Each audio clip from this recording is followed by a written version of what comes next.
L'Assemblée générale va maintenant entendre l'allocution de son Excellence Recep Tayyip Erdogan, président de la République de Turquie. Je prie le protocole de bien vouloir accompagner son Excellence et je l'invite à prendre la parole devant l'Assemblée.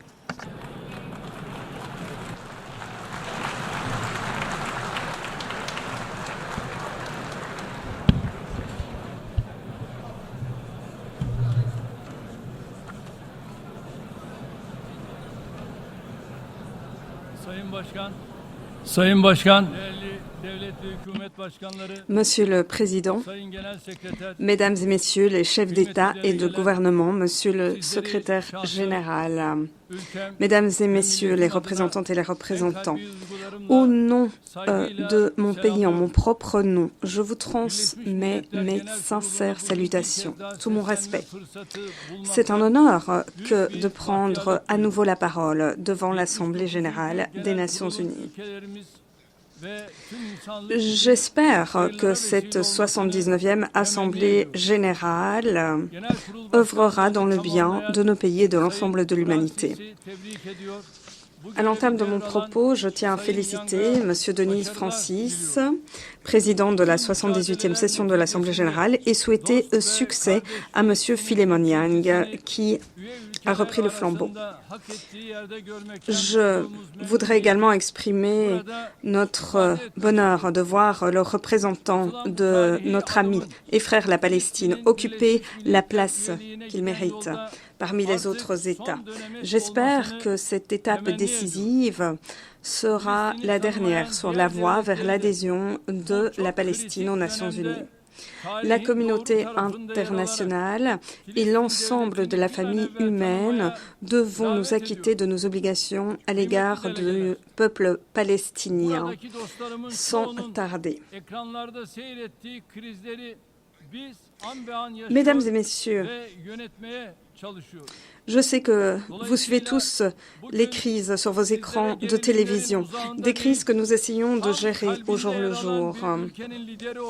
C'est pour cette raison qu'aujourd'hui, je parle au nom d'un pays qui n'est pas éloigné de toutes ces tensions, mais qui se trouve en fait à l'épicentre de ces tensions et de ces guerres.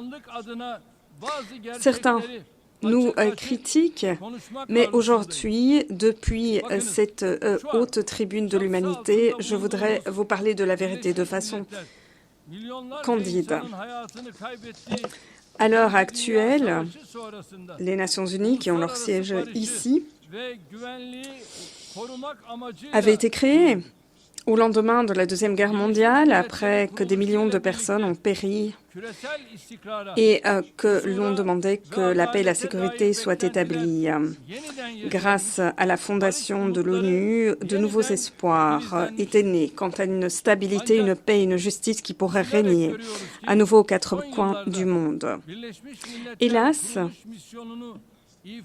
ces dernières années, l'Organisation des Nations unies n'a pas pu accomplir sa mission fondatrice et s'est mue en structure dysfonctionnelle. Le monde ne se limite pas à 5 pays. Tel est mon mot d'ordre, qui est le reflet de nos valeurs communes, qui doivent être respectées plus que jamais aujourd'hui. La justice internationale ne doit pas dépendre des 5 membres privilégiés permanents du Conseil de sécurité. Et l'exemple le plus éclatant en est le massacre perpétré à Gaza depuis 353 jours. Depuis le 7 octobre, 41 000 Palestiniens ont péri dans les attaques incessantes menées par Israël. 41 000 personnes, surtout des enfants et des femmes,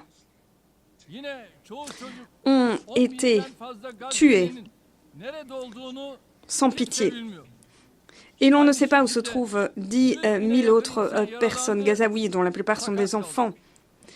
De même, 100 000 personnes ont été blessées mutilés ou même amputés. 172 journalistes ont trouvé la mort dans l'exercice de leurs fonctions dans les circonstances les plus difficiles.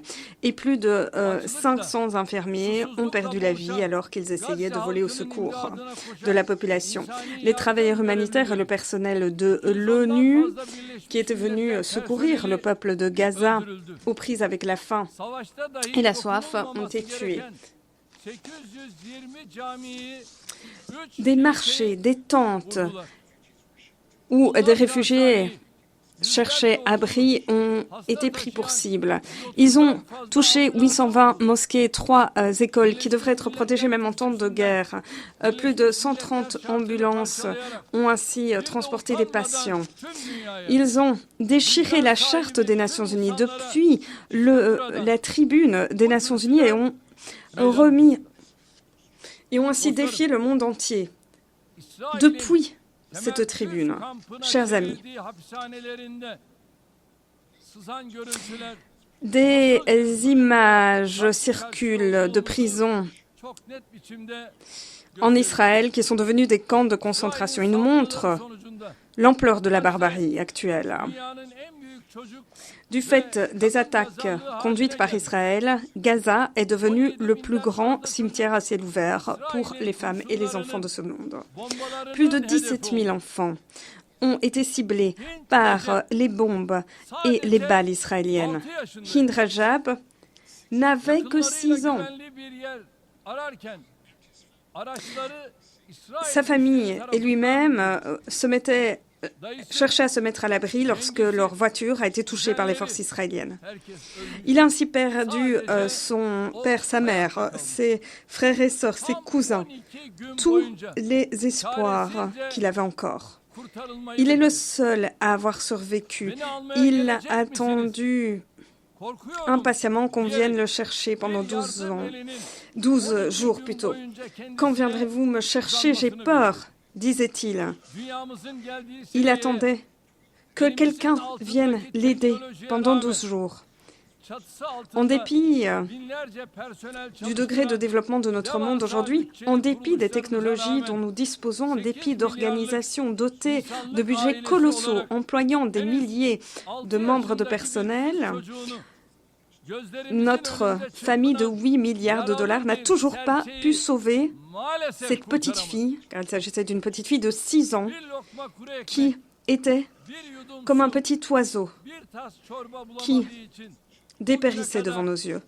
Des centaines d'enfants gazaouis périssent et meurent encore parce qu'ils ne trouvent même pas un petit morceau de pain sec, ne peuvent pas boire une gorgée d'eau ou un bol de soupe.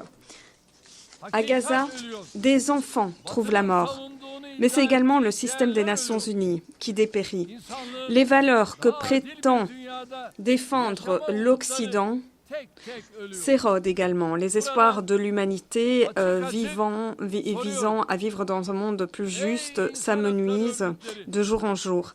Et donc je vous le demande très franchement. Je m'adresse à vous, les organisations de défense des droits humains.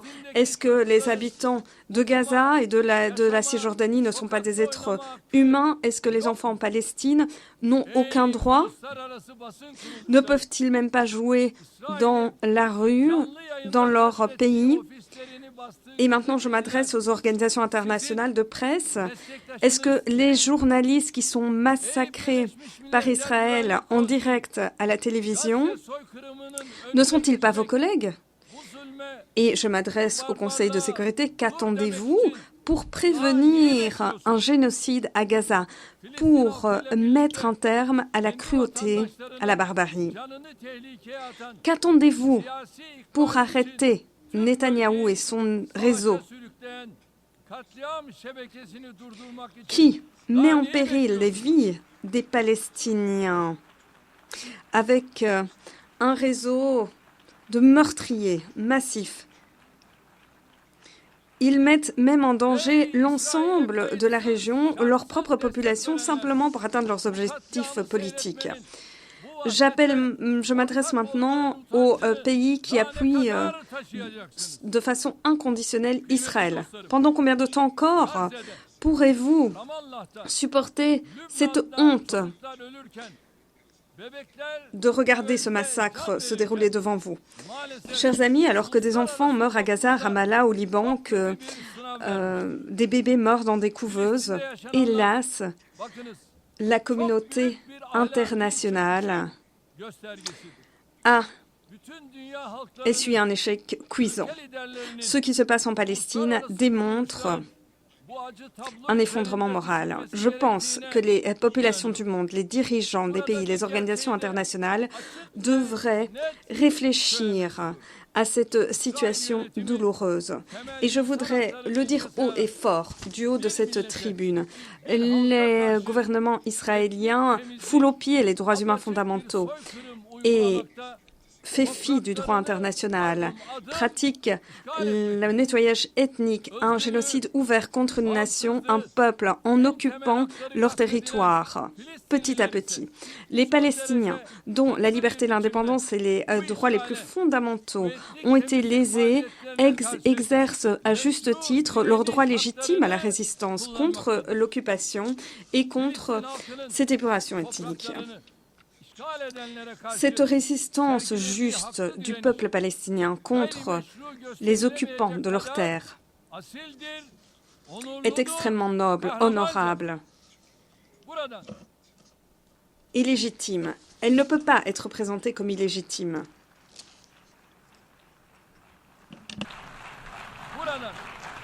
Buradan bir kez daha canları pahasına Filistinli kardeşlerimi yürekten selamlıyorum.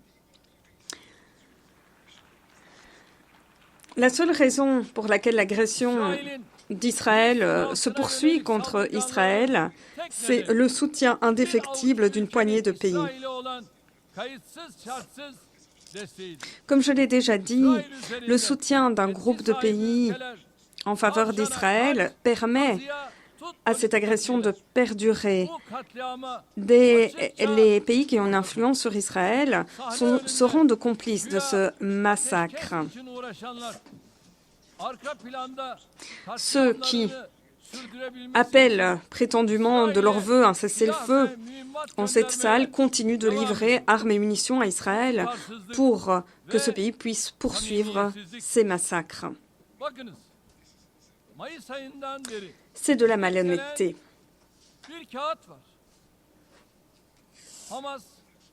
Je voudrais attirer votre attention sur un document qui ne cesse de faire des allers-retours depuis mai.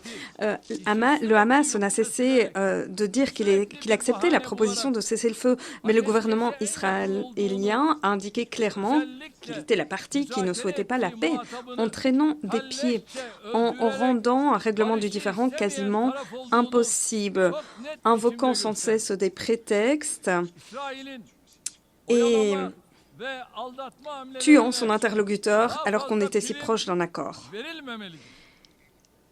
C'est l'heure de la part d'Israël ne devrait pas nous bercer d'illusions.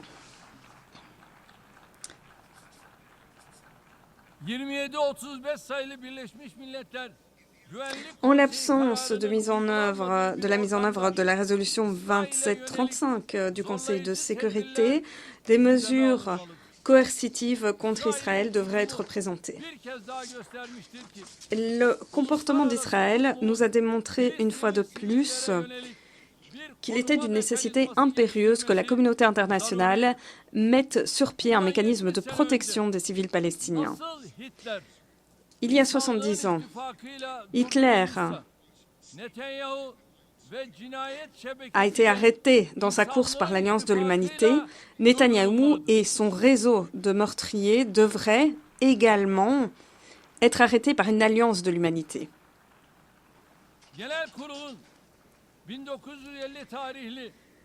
Nous pensons que la prérogative de l'Assemblée générale de formuler des recommandations sur l'emploi de la force, comme le veut la résolution de 1950, devrait être invoquée dans ce contexte.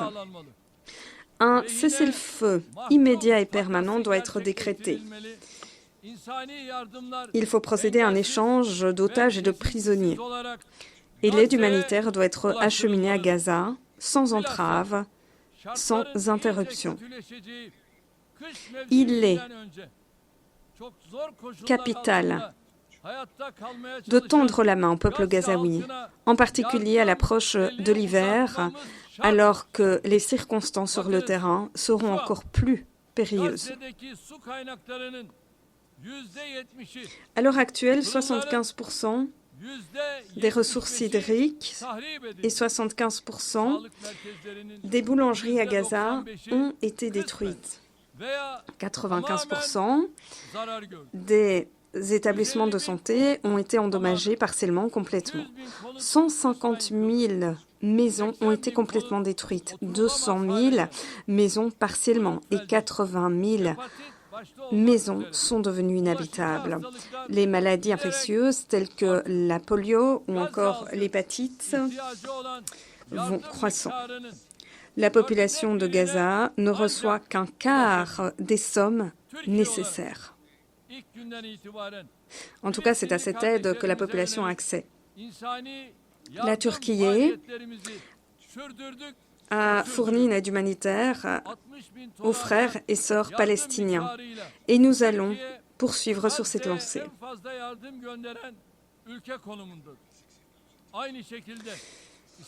La Turquie a livré plus de 60 000 tonnes à Gaza, le plus grand montant d'aide à Gaza. En arrêtant les transactions commerciales avec Israël, nous avons également affiché notre position sur ce dossier. Ces dernières semaines, les attaques menées par les Israéliens se sont multipliées contre le Liban. Nous nous tenons aux côtés du peuple et du gouvernement libanais.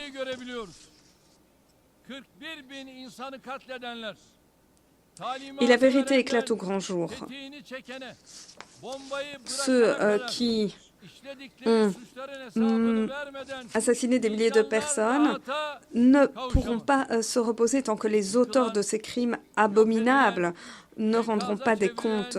Notre conscience collective ne saura garder le silence. La facture des milliards de dollars de dégâts occasionnés aux villes détruites, effacées de la carte, démolies, cette facture devra être payée par les auteurs de ces crimes. Nous appuyons l'affaire portée par la République d'Afrique du Sud devant la Cour internationale de justice pour veiller à ce que les crimes perpétrés par Israël ne restent impunis. Nous adopterons toutes les mesures qui s'imposent afin que justice soit rendue.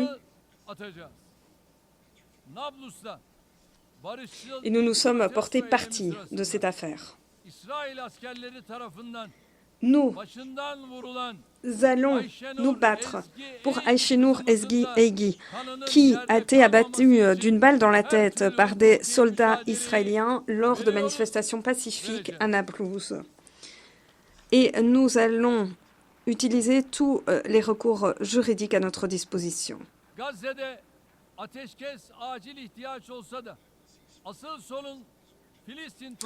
Si un cessez-le-feu à Gaza s'impose de toute urgence, le principal problème dans cette situation, c'est l'occupation de territoires palestiniens par Israël.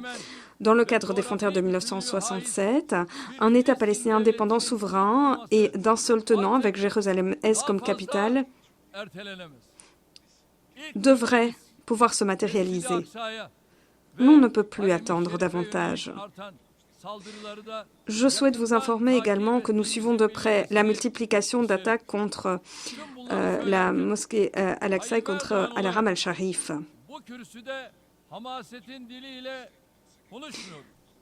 Je le répète une fois de plus du haut de cette tribune. Je ne veux pas utiliser ici la langue de bois politique. Je suis encouragée par nos aïeux qui ont toujours pris la défense des victimes de façon honorable. Nous sommes une nation qui s'est toujours tenue aux côtés des oppressés et a résisté aux oppresseurs. Nous avons accueilli les bras ouverts les Juifs qui fouillaient l'Inquisition il y a 500 ans et les Juifs qui fuyaient les camps de concentration d'Hitler. En tant que pays, en tant que nation, nous ne nourrissons aucune animosité à l'égard du peuple israélien. Nous rejetons l'antisémitisme, tout comme nous rejetons la prise pour cible de musulmans, simplement du fait de leur croyance, de leur foi. Ce qui nous pose problème,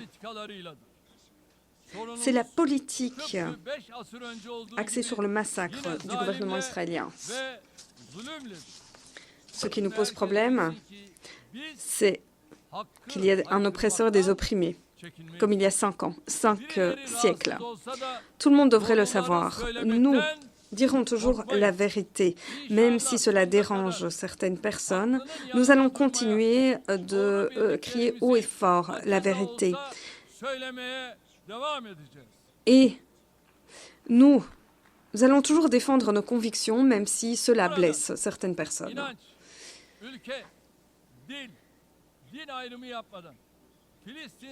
Alors que je me tiens devant vous, je tiens à rendre hommage à toutes les personnes vaillantes qui ont affiché leur solidarité avec le peuple palestinien, sans distinction de foi, de pays, de langue, de religion, et qui descendent dans les rues chaque semaine pour dénoncer le massacre perpétré à Gaza.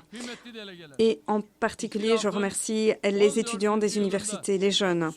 Mesdames et messieurs, hélas, la Syrie, qui entre dans la 14e année de conflit, ne connaît toujours pas la stabilité. La situation économique et humanitaire qui prévaut dans le pays, aux prises avec des organisations terroristes et séparatistes, demeure sordide. Dans le cadre de la résolution 2254 du Conseil de sécurité, nous espérons pouvoir donner un nouveau souffle au processus politique et parvenir à la réconciliation nationale. Nous sommes résolus à continuer d'œuvrer en faveur d'un dialogue réaliste. Et nous sommes très sincères à cet égard. Notre voisin, l'Irak, poursuit sa lutte contre le terrorisme et prend déjà des mesures tangibles en vue du développement de la reconstruction et de sa réintégration dans la région. La communauté internationale doit concourir à ces efforts de l'Irak. Dans ce contexte, l'heure est venue de mettre en œuvre des initiatives à l'instar d'un projet de développement routier qui ira dans l'intérêt de l'ensemble de la région.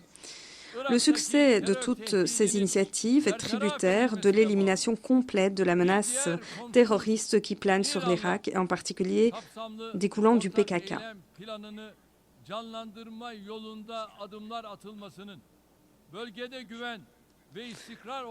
Nous renforçons également nos liens avec un autre voisin, l'Iran, afin d'établir la stabilité et la confiance dans le cadre du plan d'action global conjoint. La guerre en Ukraine se déroule depuis près de 3 ans. Et l'on est encore bien loin d'instaurer une paix juste et durable. Alors que la course aux armements s'accélère, la marge de manœuvre pour la diplomatie ne cesse de se rétrécir. Il est essentiel que la diplomatie et le dialogue garantissent le respect de l'intégrité territoriale et de la souveraineté de l'Ukraine.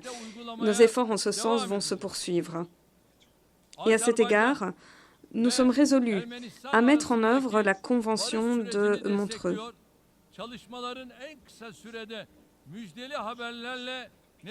Nous appuyons le processus de paix entre l'Azerbaïdjan et l'Arménie. Nous espérons que ce dernier pourra se solder par de bonnes nouvelles dans les plus brefs délais. Nous sommes favorables à des relations constructives entre ces deux pays. Nous donnons la priorité au dialogue. La Turquie et l'Arménie ont également été de l'avant. Les progrès dans le processus de paix entre l'Azerbaïdjan et l'Arménie auront également des effets positifs sur le processus de normalisation des relations entre la Turquie et l'Arménie. Mesdames et messieurs, nous jouons un rôle constructif en faveur de la prospérité et de la paix dans les Balkans, dont nous faisons partie intégrante et nous agissons en coopération étroite avec tous les acteurs de la région.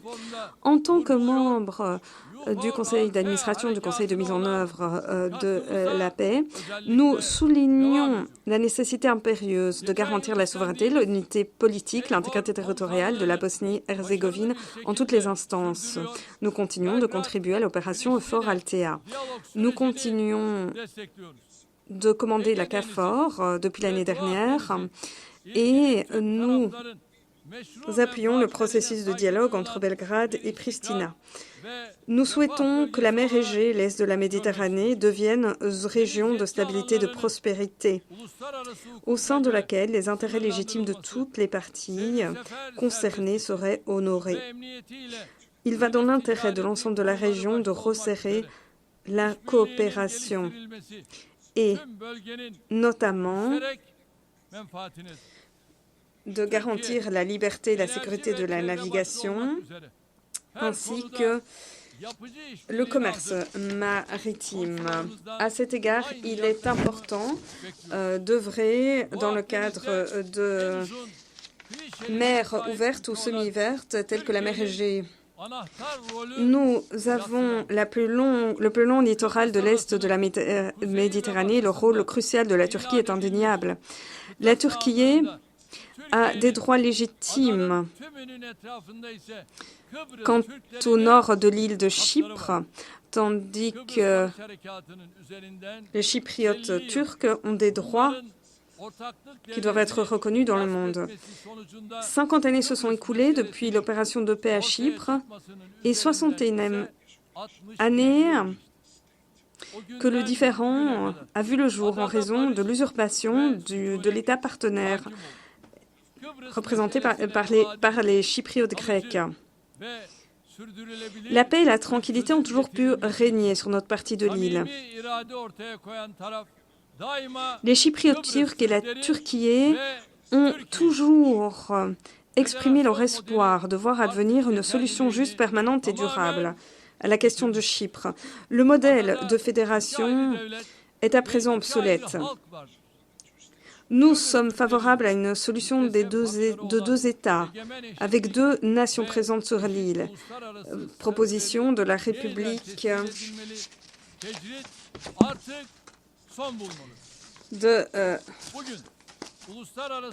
turque de Chypre Nord. L'isolement doit prendre fin. À l'heure actuelle, ou plutôt aujourd'hui, j'invite à nouveau la communauté internationale à reconnaître la République turque de Chypre Nord et à nouer des relations diplomatiques, politiques et économiques. Nous appuyons sans faille la stabilité en Libye, le maintien de l'unité et de l'intégrité de ce pays. Nous invitons tous les États à se tenir aux côtés de la Libye en cette période charnière et à contribuer à établir la confiance entre les parties. Nous devons en faire davantage afin de faire cesser le conflit qui fait rage au Soudan. Nous sommes tous tenus de fournir une aide humanitaire aux millions de Soudanais déplacés par ce conflit.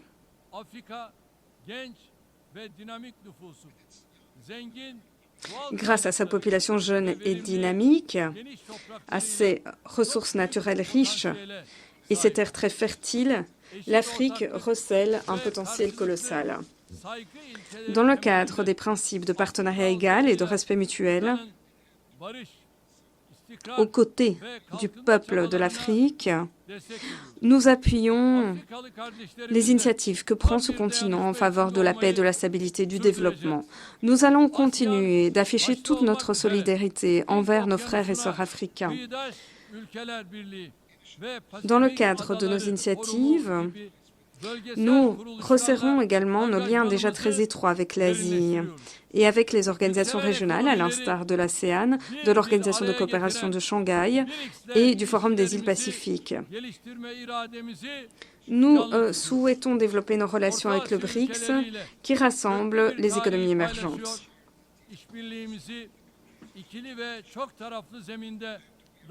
Une histoire de longue date nous lie aux pays d'Asie centrale et nous renforçons la coopération à l'échelle bilatérale et multilatérale. Notre organisation des États de langue turcique se mue en un centre d'attraction. L'organisation devient en effet un exemple de coopération grâce aux contributions de membres observateurs, la Hongrie et la République turque de Chypre Nord. Nous allons renforcer notre unité, notre solidarité en tant que monde de langue turcique. Et dans le cadre du respect de la souveraineté et de l'intégrité territoriale de la Chine, nous avons noué un dialogue avec la Chine en vue de protéger les droits et les libertés des Turcs ouïghours auxquels nous sommes liés par des relations historiques, culturelles et humaines robustes. Nous souhaitons faire fond sur les amitiés que nous avons tissées avec des pays d'Amérique latine et des Caraïbes. Mesdames et messieurs, nous devons œuvrer de concert afin de lutter contre les injustices de ce monde. Le maître mot des objectifs de développement durable, ne laisser personne de côté, est notre boussole dans ces efforts. En tant qu'un des plus grands bailleurs de fonds par rapport à son PIB, nous avons mené de nombreuses activités de coopération au développement qui concourent à la réalisation des ODD, notamment et à une croissance juste, inclusive, dans les instances internationales, dont le G20, dont nous sommes membres.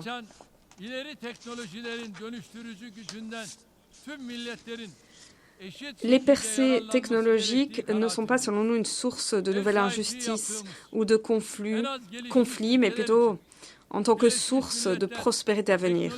Je songe notamment à l'intelligence artificielle. Nous pensons que tous les pays doivent tirer parti de ce pouvoir de transformation des nouvelles technologies. La Banque de technologie pour les PMA que nous accueillons concrétise nos efforts dans cette direction. Mais hélas, les attaques cyberterroristes perpétrées contre les Libans la semaine dernière démontrent à quel point ces technologies peuvent être utilisées également comme des armes létales. C'est sous le même angle d'approche que je souhaite évoquer les changements climatiques. Aucun pays ne peut faire cavalier seul en matière de réduction des émissions ou d'adaptation. Ce qui compte le plus pour les pays en développement, c'est les fonds, le transfert de technologies, le renforcement des capacités. Je suis intimement convaincu que la COP29 à Bakou contribuera à l'avènement de solutions à toutes ces questions. Lors du sommet, nous souhaitons lancer de nouvelles initiatives d'envergure, notamment présenter notre stratégie de développement à faible émission et également une initiative zéro déchet. Et ce sous les auspices de mon épouse, Madame Emin Erdogan. Et grâce aux accords mutuels, nous avons pu porter des initiatives nationales sur la scène internationale. Je vous invite à vous rallier à ces efforts. L'islamophobie, la xénophobie, le racisme enveniment notre planète.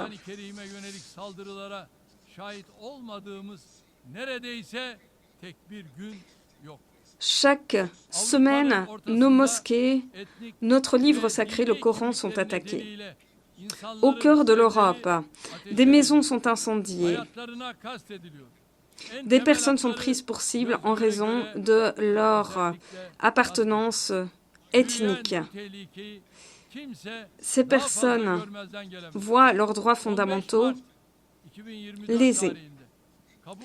Personne ne peut fermer les yeux sur ce péril croissant. En mars 2024, nous avons adopté une résolution et nous espérons qu'un envoyé spécial de lutte contre l'islamophobie sera nommé le plus rapidement possible.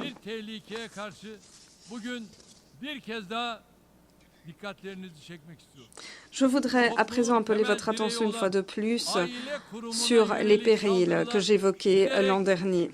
Les attaques contre l'institution de la famille, un pilier fondamental de nos sociétés, se multiplient. Ainsi, le scandale de l'ouverture des Jeux olympiques de 2024 a fait éclater au grand jour la menace qui plane sur l'ensemble de l'humanité. Ainsi, une manifestation sportive regardée par des centaines de millions de spectateurs de tout âge, de toute confession, a été utilisée dans le cadre d'une propagande sexiste.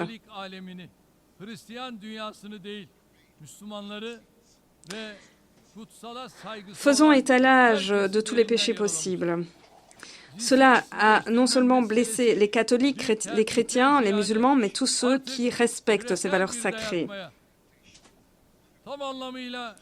Ainsi, ces nouvelles normes nous sont imposées.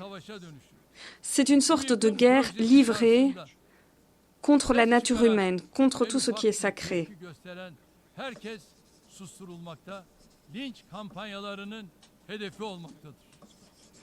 Il s'agit là d'un projet de destruction aux multiples facettes.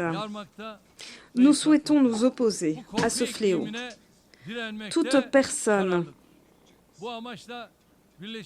qui dénonce ce projet fait l'objet d'une campagne de lynchage. C'est pour cette raison que nous avons décidé de rejoindre le groupe des Amis de la Famille de l'ONU. Inch'Allah, si Dieu le veut, aux côtés d'autres États membres, nous pourrons défendre la famille, l'être humain, la nature humaine. J'invite tous les pays qui partagent nos préoccupations à se rallier à cette lutte. Ceci étant dit, j'espère que la 79e session de l'Assemblée générale des Nations unies sera bénéfique à l'ensemble de l'humanité. Une fois de plus, je vous transmets tout mon respect, toutes mes salutations. Je vous souhaite paix et santé.